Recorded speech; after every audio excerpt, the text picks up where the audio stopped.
I can't wait for it, and I literally can't wait for it. That's why I'm making this video. The amount of information in here is not very new. There's a lot of information that we previously had known. Overall, the amount of theory that is here is pretty low. From what I can gather, these are the key points.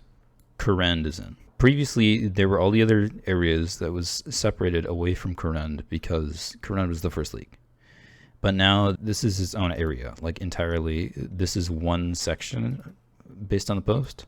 See, it says every area is the same as before, is Wilderness, Fremnik Isles, Asgarnia, Mauritania, Iridian Desert, Kandarin, Tirwin, and Kurend, and Kebos. So this is the only part that I don't really understand.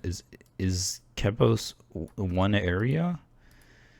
Because that would be a really wonky area. If this was split in half, how would you even get there? From right there, lowland? I think isn't that part of Kurend though? I think this must be an error. And Kurend and Kebos. I think this is one area. So if this is one area, I mean, just in scale of how big it is compared to everything else, it's like the size of this chunk. It's bigger than the wilderness. So I think this is a gigantic key region right here. Just in like what you have accessible to you, you have Wintertod, you have runecrafting, you have fishing, you have the Arceus spellbook, you have the Slayer area, Mount Kurum, the Farming Guild, you have Chambers of Xeric, you don't have that. You have Seracnus, somewhere over here, Woodcutting Guild, Tie the Farm, I don't know why you'd want that. And nothing right there. So I think that's pretty key. I think it's actually very useful. The other, in Trailblazer originally, the kind of key area was Kandarin, just because it was so big. If you look at the old map from manmademagic, you can see the general breakdown of what like items are available in each category. So if you imagine this area, but plus Kurend as a separate area, you can unlock 3 areas total. And you default with Misthalin for free, and then you unlock Karamja also for free, stated right here. So the first area you're going to unlock is guaranteed to be Karamja. But after that, the big selling point was kind of Kandarin, just because of the amount of scale and the tasks were kind of easy, because there's no big boss that you have to complete in Kandarin. And it also allowed you to do Tree Gnome Stronghold and Waterfall and all those quests to kind of skip all the melee stats. So it was just a big giant draw. And the other big one was Asgarnia, just because it has God Wars. Some people were choosing Mauritania because, you know, Theater of Blood. But besides that, every other choice was a little wonky. Like the Fremnik, there's kind of nothing here that's extremely useful.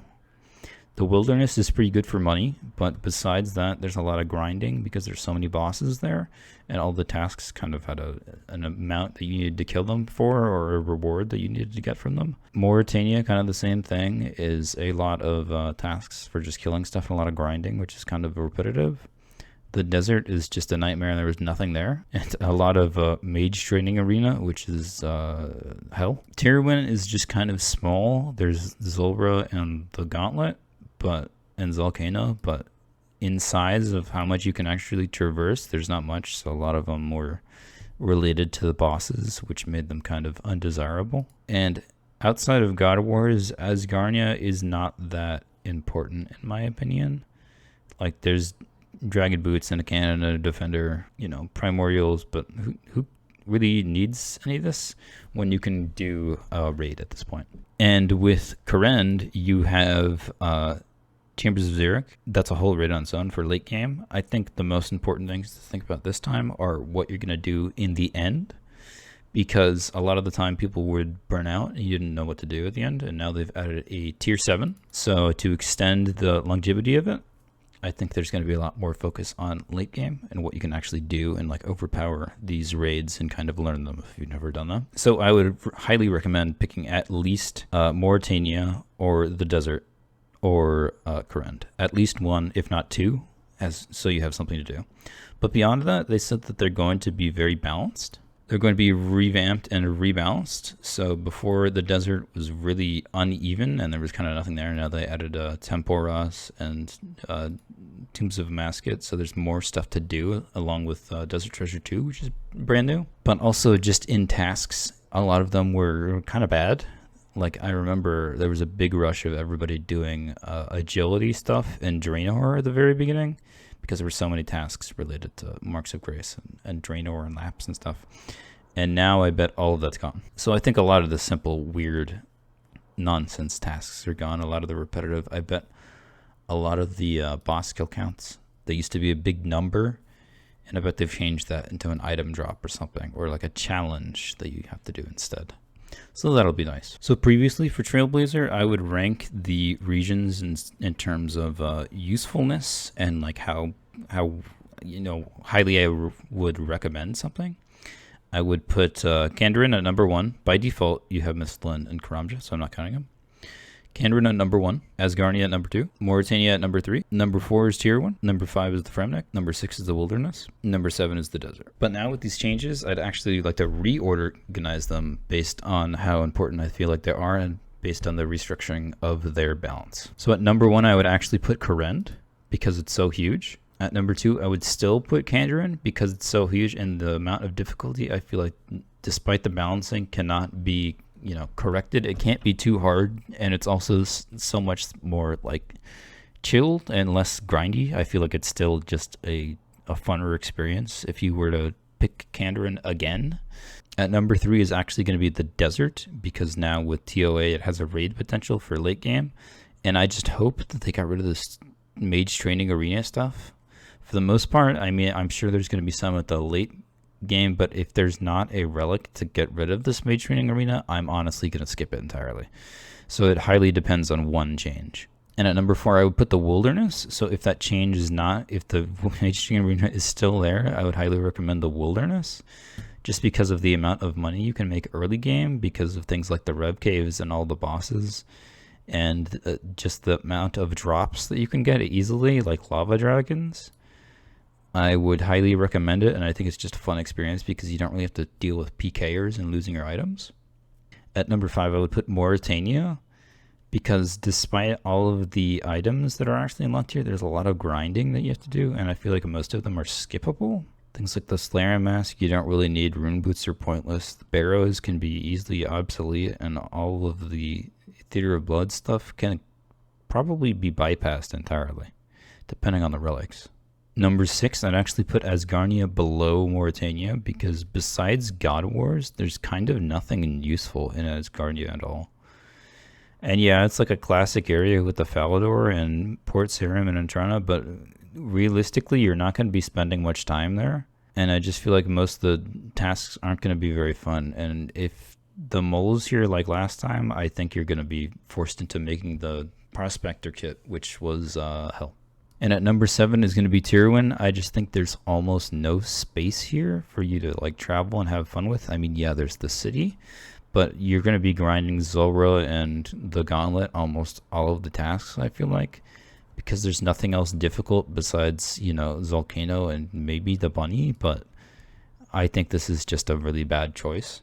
But you do get the blowpipe, and you do get crystal armor if you do pick it. And so because of that, I'm going to have to put Fremnik 8th in the worst pick possible, just because I think all of the Jagannath King rings and Vorkath can be entirely bypassed. I feel like this is entirely not necessary. And just in area of what you can do in the Fremnik, I feel like it's severely lacking as a pick. Like, yeah, you'll get the Lunar Spellbook and the rings. I feel like the books and construction items and the Fremnik is completely skippable. It's entirely not necessary, and so I just think this is a really bad choice. But that's just my opinions on my list right now. So currently I'm going to pick the area of Kourend if this is all one area. If this is separated into 2 areas, I might just pick the Kebos Lowlands, but it depends. And my other choice, which I'm probably going to pick first, is actually going to be Kandarin, because of the accessibility and low level requirements, making it an easy choice, and just in scale of landmass and activities that you can accomplish here. And my third choice is going to be the Desert, probably just for Tombs of a Masket at the late game, but also ancients and temporas. But of course, all of these choices could change as the game has more information about it and the relics are more out in the air. You'll definitely have more time to discover it and kind of read through the wiki as you're exploring Misthalin and getting Karamja unlocked. You can just open it in a side window and kind of figure out what the better choice may be later. But with these areas, there's actually a little bit of changes because of the updates from the previous Trailblazer League that you might want to put into account. For Misthalin, you actually have Guardians of the Rift. For the Wilderness, you have the Wilderness boss rework. For the Fremnek, you have Secrets of the North and the Phantom Muspa. For Mauritania, you have Hard Mode TOB. And in the Caridian Desert, you have Temporas, TOA, and Desert Treasure 2, and potentially their bosses auto-unlocked. Kandrin, I don't think has anything new. Tirman, I don't think has anything new. And Kurend and Kebos Liland is entirely new, but especially the Kingdom Divided and the new Thralls. Other things you may potentially have to think into account is Kandrin may be getting the path of the Glofrian staff if that quest passes and releases a month before the game mode comes out. And also potentially Anywhere is the new mid-game boss with a mystery at whatever that drops, but who knows. There's also combat achievements, but I don't know how that's going to work exactly because they're so spread out. But I guess the point-based system would allow you to unlock certain aspects of their rewards. With that out of the way, let's get into relics. Now, I don't actually know any of the relics that are going to be confirmed, but I do know some that are potentially already free. And the first one is going to be the unlimited run energy that will automatically be unlocked for everyone. And they've also confirmed that Last Recall will be inside the league once again, and I think because Last Recall is so overpowered that I think it's just going to be given as a passive to everyone. I don't think it's going to be an actual choice you have to make. So besides those confirmed relics, I think the other highly likely relics that are actually going to be included are going to be the Treasure Seeker or some equivalent, where you stack your clues and then you have less steps, or the Trailblazer variant. But again, I think these are so useful and required that I bet they're going to be given free as a passive. For some other likely relics, I think that there's going to be some kind of an auto banking relic for all the resources you gather, like fishing and woodcutting and mining. I think there's going to be some kind of a relic where you activate all of your crafting materials all at once, like smithing and fletching and herb lore and cooking all at once, like Production Master. I wouldn't be surprised if we saw something like Unnatural Selection, where you can pick your Slayer assignment and potentially farming contracts. It's highly likely that there's going to be a relic tier where there's 3 different choices between magic, ranged, and a combat-related relic, but I don't know the specifics of what they are. But highly likely would be the ranged relic contains something to do with less ammo being used, and the magic relic has something to do with less runes being used. And the melee one may have something to do with special attacks. I think it's also likely that there's something to do with XP multiplying. Some weird gimmick, so I have no idea what this will be, but I bet there's going to be one. And in relation to the original Trailblazer League, I think it's highly likely that we see some of these choices, but these could completely be removed. Something similar to a fairy's flight, where you have a mushroom that allows you to use a fairy ring or spirit tree, immediately teleporting them to it. Something like Eternal Jeweler, where you have infinite charges on jewelry. Something like the Botanist, where you have farming ticks go faster and you have more potions created from doses, and stats don't drain from potions. And from relics within the Shattered Relics League, I think these are pretty likely to make some kind of a return, or at least a passive bonus effect. Some kind of a minigame relic that will give you more points. Some kind of a relic that makes you burn less food, or use less materials for creating something. Something similar to Divine Restoration, where you have your prayer points restore every couple of seconds. Something relating to Superior Slayer monsters having an increased spawn rate. Something relating to switching your spellbook at will. Something similar to the Trailblazer Waystone teleport that's a little bit faster than Home Teleport to any of the Waystones in the areas that you've unlocked. And possibly a permanent boost to certain skills. But of course, I don't know any of these relics. These are all just guessing. And of course, there's probably going to be something even more powerful with the 7th tier of relic.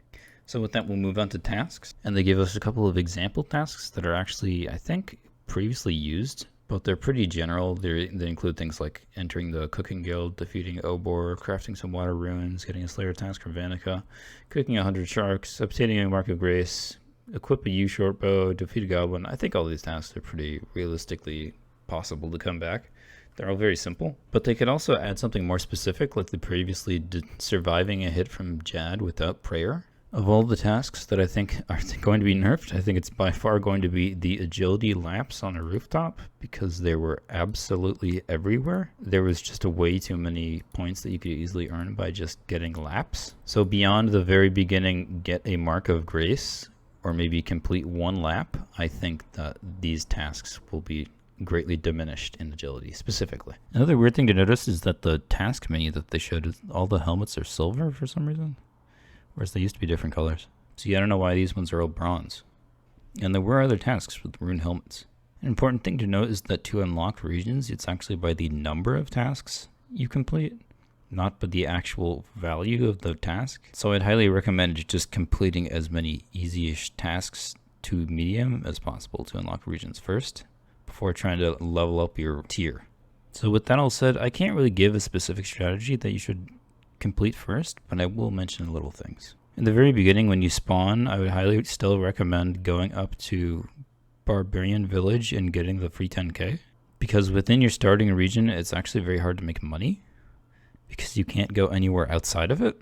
Another important thing is that if you actually played in the previous league, it stated that you'll get free armor with an armor set up to mithril and a weapon, which I think is really stupid, because I think that's really annoying and you just skip a bunch of steps in your gameplay, which is pretty lame to me.